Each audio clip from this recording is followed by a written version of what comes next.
अस्सलाम वालेकुम नाज़रीन, रिपोर्टिंग विद असद में आपको खुशामदीद। नाज़रीन, इलेक्शन कमीशन ऑफ पाकिस्तान ने 3240 उम्मीदवारों के कागजात नामजदगी मुस्तरद किए हैं। इसमें एक बहुत बड़ी तादाद पाकिस्तान तहरीक इंसाफ के उम्मीदवारों की है। वो कितने उम्मीदवार हैं? उसके साथ साथ सुप्रीम कोर्ट का एक 7 रुकनी लार्जर बेंच जो है वो भी जो परमानेंट डिस्क्वालिफिकेशन है ताहियात ना अहली, उसके हवाले से एक बड़ी अहम उसकी हेयरिंग होने जा रही है। और पाकिस्तान तहरीक इंसाफ के लेवल प्लेइंग फील्ड के लिए भी जो है वो एक 3 रुकनी बेंच तश्कील दे दिया गया है।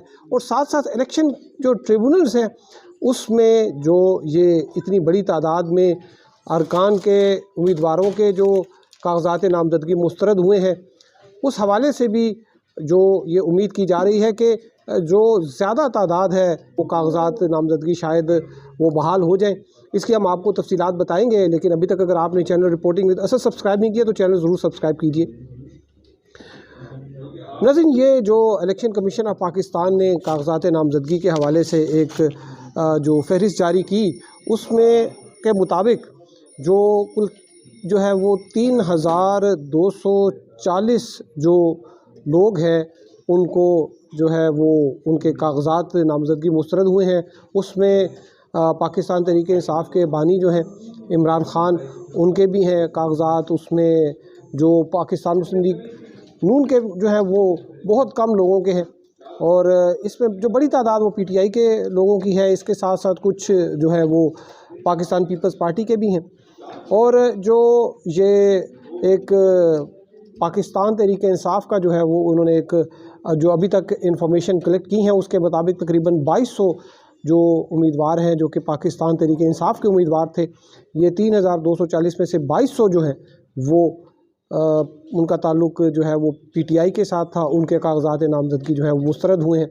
तो ये उम्मीदवारान हैं, इनमें बहुत से ऐसे लोग हैं जिनके ऊपर 9 मई के जो वाक़यात थे उस पर भी FIR दर्ज हैं। किसी की मियांवाली में दर्ज है, किसी की सरगोदा में दर्ज है, किसी की कोयटा में दर्ज है। और जब ये लोग जब अपने वो रिटर्निंग ऑफिसर्स के पास जब ये कागजात नामजदगी जो है वो जमा कराने गए तो वो उन FIRs की वजह से भी लोगों के कागजात नामजदगी जो है वो मुस्तरद किए गए।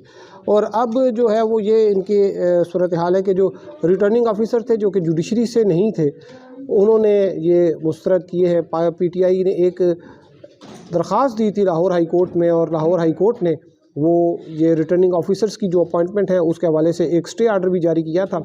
लेकिन बाद अज़ां सुप्रीम कोर्ट ऑफ पाकिस्तान ने वो स्टे आर्डर ख़त्म करके और एक इलेक्शन की डेट भी जो है वो तलब की थी इलेक्शन कमीशन ऑफ पाकिस्तान से। और वो फरवरी 8 का जो है वो तारीख़, फरवरी 8 की तारीख़ जो है वो तय हुई थी कि उसको जनरल इलेक्शन होंगे। तो उसके बाद अब जो ये हुए हैं कागजात नामजदगी मुस्तरद, तो इसमें जो दूसरा उसका मरहला है वो अब बाल जो है वो जुडिशरी के कोर्ट में आ गई है। अब अदलिया ने देखना है कि ये जो कागजात नामजदगी मुस्तरद हुए हैं ये क्यों हुए हैं। इस हवाले से अपीलें भी जो हैं वो फ़ाइल होना शुरू हो गई हैं।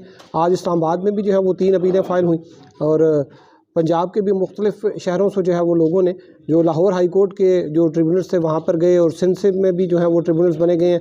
आइंदा 3 रोज़ तक जो है वो इलेक्शन जो ट्रिब्यूनल कायम किए हैं। इसमें जो इलेक्शन ट्रिब्यूनल है ये हाई कोर्ट के 2 जजेस पर मुश्तमिल होता है। इस्लामाबाद में जो है उसमें एक जस्टिस तारिक महमूद जहांगीरी हैं और जस्टिस अरबाब मोहम्मद ताहिर हैं। लाहौर में भी जो है वो इसी तरह से उन्होंने 2-3 ट्रिब्यूनल्स बनाए हैं। सिंध में भी जो है मुख्तलिफ जो है वो जजेस पर मुश्तमिल जो है वो ट्रिब्यूनल्स बनाए गए हैं। KPK में जो है पेशावर हाई कोर्ट के जजेस के ऊपर जो है मुश्तमिल ट्रिब्यूनल्स बने हैं, और बलोचिस्तान में भी ट्रिब्यूनल्स जो है वो जजों पर मुश्तमिल जो है वो बनाए गए हैं। इस बात का कभी इम्कान है कि इलेक्शन ट्रिब्यूनल्स में जो है वो इनको इलेक्शन लड़ने की जो है वो इजाज़त मिल जाएगी। इसके साथ साथ ये भी जो है ये ख्याल किया जा रहा है कि ये जो तौहीन अदालत की जो हेयरिंग जो है वो होने जा रही है, ये उस फैसले की है जिसमें सुप्रीम कोर्ट ने ये कहा था कि पाकिस्तान तहरीक इंसाफ को लेवल प्लेइंग फील्ड जो है वो दी जाए। ये इलेक्शन कमीशन को जो है वो डायरेक्शन जारी की गई, और ये भी जो है वो इम्कान ज़ाहिर किया जा रहा है कि इमरान ख़ान साहब की जो नाअहली है उससे मुताल्लिक़ भी जो है ये कुछ गुजारिशात जो हैं वो इस बेंच में की जाएंगी। और इस बेंच में जो है वो जो जस्टिस अतर मिनल्ला जो हैं उनके सामने जब PTI के जो वकील थे उन्होंने जो फ़ैसले रखे थे عمران خان صاحب کو الیکشن کے لیے جب انہوں نے کہا تھا کہ لڑنے کی اجازت دی جائے سردار لطیف خان کھوسہ نے اور ان کے، تو اس میں انہوں نے کچھ کیسز ہے، جس طرح مخدوم جاوید ہاشمی کا کیس تھا، اس میں انہوں نے کہا کہ ان کو اجازت مل گئی تھی، وہ سزا یافتہ تھے۔ تو اب عمران خان صاحب جو ہیں وہ سزا یافتہ ہیں، تو ان کو جو الیکشن لڑنے کے لیے جو ہے وہ اجازت ملے گی، یہ بینچ طے کرے گا۔ اور جو میرا جو خیال ہے کہ شاید عمران خان صاحب کو کوئی مشروط جو ہے وہ اجازت مل جائے کہ ایک آدھ حلقے سے وہ الیکشن لڑ لیں۔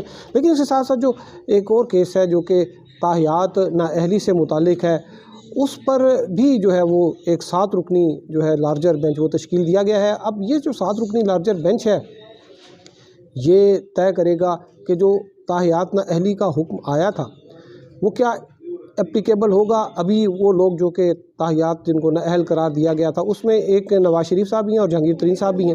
اگرچہ الیکشنز ایکٹ میں جو ہے یہ بات طے ہو گئی کہ جو تاحیات نااہلی کا مطلب ہے، اگر کہیں پہ کوئی پیریڈ نہیں لکھا گیا کہ ڈسکوالیفیکیشن کتنے عرصے کی ہے، تو اس کو 5 سال سمجھا جائے گا۔ لیکن اس میں جو ایک رائے یہ بھی ہے کہ چونکہ یہ سپریم کورٹ نے آرٹیکل 62 جو ہے اس کی تشریح کی تھی، تو اس انٹرپریٹیشن میں جو ہے وہ کانسٹیٹیوشنل پروویژن جو ہے اس کو انٹرپریٹ کیا گیا، اس کی تشریح کی گئی، تو الیکشن ایکٹ جو ہے وہ اس پر کوئی اس کا اوور رائڈنگ ایفیکٹ نہیں ہے۔ یعنی کہ الیکشن ایکٹ جو ہے وہ چھوٹا قانون ہے، وہ اسٹیچوٹ ہے، وہ ایکٹ آف پارلیمنٹ ہے، وہ آئین کے آرٹیکل جو ہے وہ اس سے کم تر ہے۔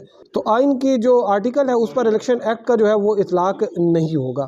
تو اس پہ اب جو ہے اگرچہ نواز شریف صاحب جو ہیں ان کے کاغذات نامزدگی جو ہے وہ منظور ہو گئے ہیں، لیکن یہ بھی ہے کہ اگر ان کو چیلنج کیا گیا کسی موقع پر، تو یہ بات جو الیکشن ایکٹ اور جو کانسٹیٹیوشنل پروویژن ہے اس حوالے سے جو ابہام ہے، کبھی یہ پھر عدلیہ کے سامنے آ گیا تو اس وقت بھی جو ہے میاں نواز شریف اور جہانگیر ترین جو ہے ان کو مشکلات کا سامنا کرنا پڑ سکتا ہے۔ آپ کو اس حوالے سے اپڈیٹ کرتے رہیں گے۔ اب تک کے لیے اتنے ہمارے ساتھ رہنے کا شکریہ۔ اللہ حافظ۔